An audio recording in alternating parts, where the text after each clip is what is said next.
Bu ilin noyabrında havanın temperaturu Bakı və Abşeron yarımadasında iqlim norması ilə müqayisədə 28 gün normadan yuxarı, 2 gün isə normadan aşağı olub. Bunu Hidrometeorologiya Xidmətinin rəisi Nazim Mahmudov deyib. Onun sözlərinə görə 2025-ci il noyabr ayı sabit mülayim hava şəraiti ilə fərqlənib. Noyabr ayının orta aylıq temperaturu 15,1 dərəcə isti olub. Bu da iqlim normasından 4,1 dərəcə yuxarıdır. Nazim Mahmudov bildirib ki, noyabrda havanın maksimal temperaturu Bakıda və Abşeron yarımadasında noyabrın 1-i müsbət 22,5 dərəcəyə, bölgələrdə isə noyabrın 24-ü müsbət 27,6 dərəcəyə qədər yüksəlib. Havanın minimal temperaturu isə Bakıda və Abşeron yarımadasında noyabrın 22-sində 8,8 dərəcə isti, bölgələrdə isə noyabrın 30-da 7 dərəcə şaxta qeydə alınıb.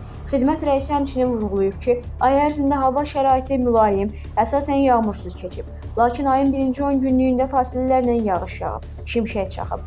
Ayrı-ayrı yerlərdə leysan xarakterli olub. Yüksək dağlıq ərazilərdə isə qar yağıb. Nazim Mahmudov eyni zamanda qeyd edib ki, yağıntılar bütün ölkə ərazisində normaldan az olub.